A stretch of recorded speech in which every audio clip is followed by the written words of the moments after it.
ጸንቶ ይኑር። አምላክን የወለደች በድንጋሌ ሥጋ በድንጋሌ ነፍስ የጸናች ክብርት እመቤታችን ያደረገችው ተአምር ይህ ነው። ጌታችን ኢየሱስ ክርስቶስ ካረገ በኋላ በየካቲት 16 ቀን እመቤታችን እንደ ጸለየች የማይታበል የምሕረት ቃል ኪዳንንም እንደተቀበለች የሚናገር ተአምር ይህ ነው። ጌታችን ኢየሱስ ክርስቶስም በዕለተ ዓርብ በመስቀል ላይ ተሰቅሎ ሳለ ከተዋት በኋላ እናት እንሆ ብሎ አደራ በማለት ለወዳጁ ለደቀ መዝሙሩ ለዮሐንስ ከሰጣት በኋላ እናቱንም ልጅሽ እንሆ ካላት በኋላ ወደ ልጇ መቃብር ገስግሳ ሄዳ መጸለይን አላቋረጠችም። ይኸውም ጎልጎታ ነው። አይሁድም ባዩዋት ጊዜ ቅንዓትን፣ ቁጣን ተመሉ። ከዚህ በኋላ በዚያ ትጸልይ ዘንድ ሁለተኛ እንዳትደርስ መክረው በልጇ መቃብር ላይ ጠባቆችን ሾሙ። ያውም ባይሆን በድንጋይ ወግረው ይገሏት ዘንድ መከሩ። እሷ ግን በየዕለቱ መሄድን አላቋረጠችም። ጠባቆችም አያዩዋትም ነበር፣ የልጇ የጌትነቱ መጋረጃ ሰውሯታልና። መላእክትም ያገለግሏት ዘንድ ሁል ጊዜ ወደ እሷ ይመጡ ነበር። ልጇ ጌታችን ኢየሱስም ዕለት ዕለት ይጎበኛት፣ የምትሻውንም ሁሉ ይፈጽምላት ነበር። ከዕለታትም በአንድ ቀን በየካቲት 16 ቀን አብርሃም፣ ይስሐቅ፣ ያዕቆብ ያሉበትን የጻድቃን ማረፊያቸውን ቦታ ያሳዩዋት ዘንድ ወደ ሰማይ አሳረጓት። ከአዳም ጀምሮ እስከዚያው ድረስ ያረፉ የአባቶች ነፍሳት ሁሉ ተቀበሏት። ከአጽማችን አንቺን አጥንት ከስጋችን አንቺን ስጋ ለፈጠረልን ለእግዚአብሔር ምስጋና ይግባው እያሉም ሰገዱላት። በአንቺ ደህንነትን አገኘን፣ የአምላክ ልጅ ከአንቺ ሰው በመሆኑ ከጥፋት የሕይወት ወደብ የሆንሽን እያሉ ሰገዱላት። መላእክትም ከዚያ ወስደው ወደ ልጇ ወደ መንበሩም አደረሷት። የእሳትን መጋረጃ ወደ ቀኝም ወደ ግራም ተገለጠ። ጌታችንም እጇን ይዞ በፍቅር ተቀበላት። እናቴ ሆይ መጣሽን እያለ በጌትነቱ ዙፋን ላይ አውጥቶ በቀኙ አስቀመጣት። ዓይን ያላየው ጆሮም ያልሰማው እግዚአብሔር ያዘጋጀው በሰው ልቡና ያልታሰበ ፍጹም ተድላ ደስታን ነገራት። ከልጇ ዙፋንም በታች የእስራኤል ንጉሥ አባቷ ዳዊትን ከነቢያት ወገኖች ሁሉ ጋራ ከመላእክትም ጋራ አየችው። የአበው ነፍሳት እንደ ግድግዳ ከበው መሰንቆ እየመቱ ሲያመሰግኑ፣ ዳዊትም ልጄ ምክሬን ፈጽመሽ ስሚኝ፣ በጆሮሽም አድምጭ፣ የወገኖችሽንም የአባትሽንም ወገን እርሺ፣ እሱ ጌታሽ ስለሆነ ንጉሥ ደም ግባትሽን ወዷልና እያለ ሲያመሰግን አየች። ሁለተኛም መላእክት የፍርድ ቦታ ያሳዩዋት ዘንድ ከዚያ ወስደው ለሰይጣንና ለሰራዊቶቹም በሱ መንገድ ለሚሄዱ በሱ ሕግ ጸንተው ለሚኖር ሁሉ ወደ ተዘጋጀ የጨለማ ዳርቻ ወዳለበት አደረሷት። አምላክን የወለደች በድንጋሌ ሥጋ በድንጋሌ ነፍስ የጸናች ክብርት እመቤታችንም ወዮላቸው ወዮታም አለባቸው አለች። ወደዚህ እንዳይመጡ ለሰው ልጆች ማን በነገራቸው አለች።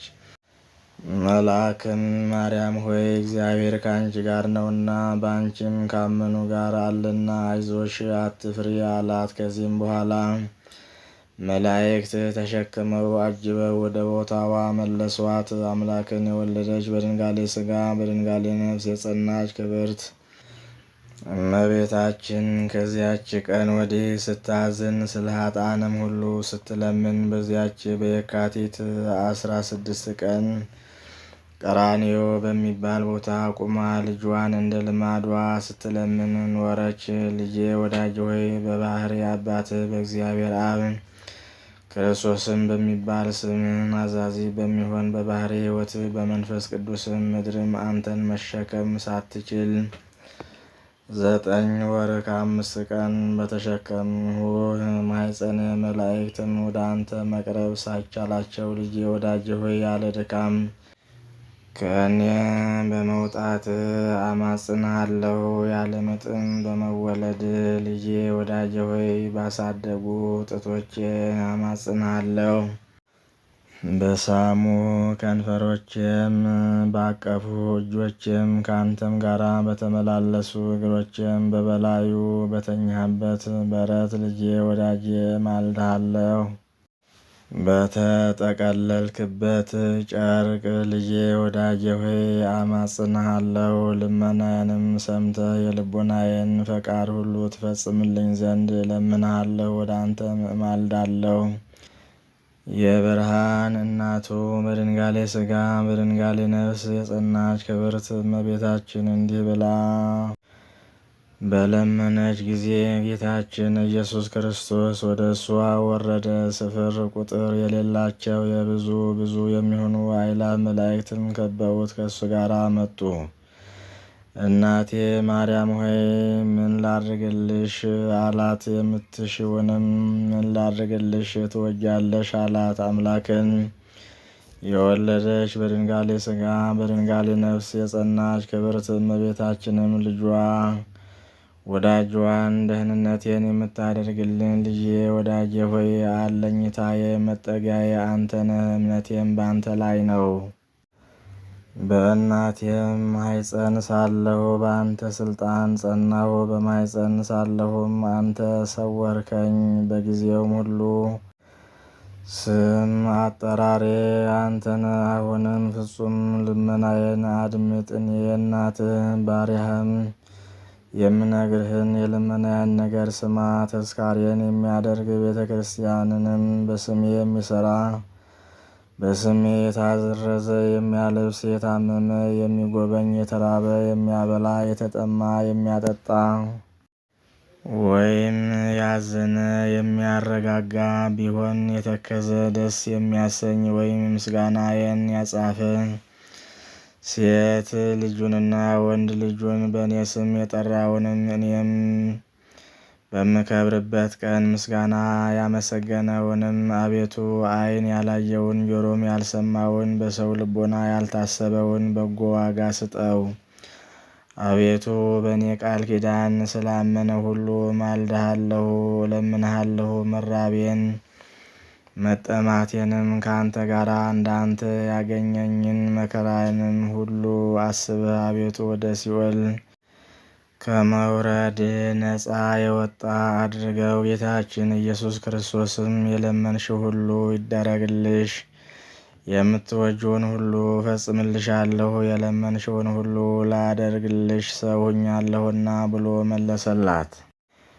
መሐላዬን እንዳላፈርስ አማንየ ብዬ በራሴ ማልሁልሽ። አምላክን የወለደች በድንጋሌ ሥጋ በድንጋሌ ነፍስ የጸናች ክብርት እመቤታችን ስጦታ የሚሆን የማኅፀኗን ፍሬን እዩ። ወዳጆቿም የምትሆኑ ደስ የሚያሰኝ ይህን ድንቅ ኪዳን ቸርነትንና በጎነትን ሁሉ የያዘ ጌታ በሰማይና በምድር ያለ ሁሉ ስሟን በመጥራት ይድን ዘንድ የሰጣትንም ድንቅ የሚሆን መሐላን ታዩ ዘንድ ኑ። በጎ ሥራ ሳይሰሩ ሕግጋቱን ሳይጠብቁ መዳን የእሱ ፍርድ ምን ይረቅ። አምላክን የወለደች በድንጋሌ ሥጋ በድንጋሌ ነፍስ የጸናች የክብርት እመቤታችን ስም ይህች ናት። በተጠራም ጊዜ የሰማያት ጽናታቸውን የምድርም ግዘፍ እስከ ሲኦል መሠረት ድረስ ይናወጣል። ቅጠል ነፋስ ባናወጠው ጊዜ እንዲረግፍ የመላእክትም ክንፋቸው በመደንገጥ ልርገፍ ይላል። ይህም ስም በተጠራ ጊዜ የፍጡራን መደንገጥ ይቅርና የሁሉ ስልጣን በእጁ የተያዘ ልጇ መድኃኒታችን ኢየሱስ ክርስቶስ ኃጥኡን በፊቱ አቁሞ የበቀሉን ፍርድ በገለጠ ጊዜ በኃጥአን ፊት ላይ በቃል ኪዳን ቀለም የተጻፈ የድንግልን ስም ሲጠራ ሰምቶ የአደባባዩን ፍርድ ትቶ በቸርነቱ በኃጥአን መፍረድን ይተዋል። እንደኔ ያላችሁ ኃጥአን ወንድሞቼ ሆይ እንግዲህስ ወዲህ 16ቱን ሕገጋት ለመፈጸም የእግዚአብሔር ባሮች መሆንን እንሻ። እሱ በቀትር ጊዜ በመስቀል ላይ እመቤታችሁ እናታችሁ እንሆ እያለ የቃል ኪዳን እመቤት እሷን ሰጥቶናልና፣ ስለዚህ ነገር የእመቤታችን የእናታችን የማርያም አገልጋዮች ለመሆን ፈጽመን እንሽቀዳደም ብዬ ነግራችኋለሁ። ይህችውም እመቤታችን ናት። ከንጉሥ ከልጇ ጎን በፈሰሰ ደም እኛን ንጹሐን አድርጋ እንደ ስሟ ትርጓሜ ወደ ልጇ አገልጋዮች አባቶቻችን ፍጹምነት መርታ በእውነት ታደርሰናለች። በኃጢአት ያደፈውን ከኃጢአት ታነጸዋለችና ወደ መንግሥተ ሰማያትም ታደርሰዋለችና፣ እንደዚሁም ሁሉ አምላክን የወለደች በድንጋሌ ሥጋ በድንጋሌ ነፍስ የጸናች ክብርት እመቤታችን ከኃጢአት ታንጻን። በቸርነቱ አማልክት ዘበጸጋ እንሆን ዘንድ ከልጇ ፊት በባለሟልነት ታቁመን። አምላክን የወለደች በድንጋሌ ሥጋ በድንጋሌ ነፍስ የጸናች የዓለም ሁሉ መድኃኒት የምትሆን የዚች ክብርት እመቤታችንን ስም የሚጠራ አፍ ምን አፍ ነው? እንደምን ያመልጥ ይሆን? እንደምንስ ከመከራው ሁሉ ይድን ይሆን? ይህ ስም እንደምን ከፍ ከፍ ይል ይሆን? ከሁሉ ይልቅ እንደምን ይከብር ይሆን? የሚያነጻን ይሆን ዘንድ ጻድቃንም ለመሆን ወደ እርሷ ለሚገቡ ኃጥአን አማላጅ ይሆን ዘንድ በቃል ኪዳን ውሃ በቃል ኪዳን ቀለም በመንግሥተ ሰማያት በር የተጻፈ ነውና፣ በድንጋሌ ሥጋ በድንጋሌ ነፍስ የጸናች የክብርት እመቤታችን ቃል ኪዳን የተጀመረ ጌታችን ኢየሱስ ክርስቶስ ካረገ በኋላ አይደለም፣ አዳም ከገነት ከወጣና ከክብሩም ከተለየ ጀምሮ ነው እንጂ። ፈጽሞ ባለቀሰ ጊዜ ጌታችን አለኝታ ባለው ቃል ኪዳን ከልጅ ልጅ ተወልጄ በሜዳ ድኬ አድንሃለሁ ብሎታልና፣ እመቤታችንን የዓለም ሁሉ መድኃኒት አድርጎ እንደፈጠራት ልብ አድርጋችሁ እንሆ ወቁ። ሁለተኛም ከሁሉ ይልቅ በቸር ፈጣሪያችን በተሰጧት ኪዳናት ሁሉ ለእስራኤል ድህነት ትሆን ዘንድ ለሙሴ የተሰጠው ሕጉ የተጻፈበት ጽላት ያለበት መጠጊያ ብሎ ስም እንዳወጣላት እወቁ። ለነቢያት፣ ለሐዋርያት፣ ለጻድቃንና ለሰማዕታትም እመቤታቸው ናት። የእመቤታችንም ቃል ኪዳን ፍጻሜያቸው ነው። በእሷ ሥጋ መስቀሉን አሳስቦ ከመናገሩ የተነሳ ምንም ለኒህ ሁሉ ቃል ኪዳን ቢሰጣቸው የቃል ኪዳኑ መመኪያ አክሊል እናታችን ማርያም ናት።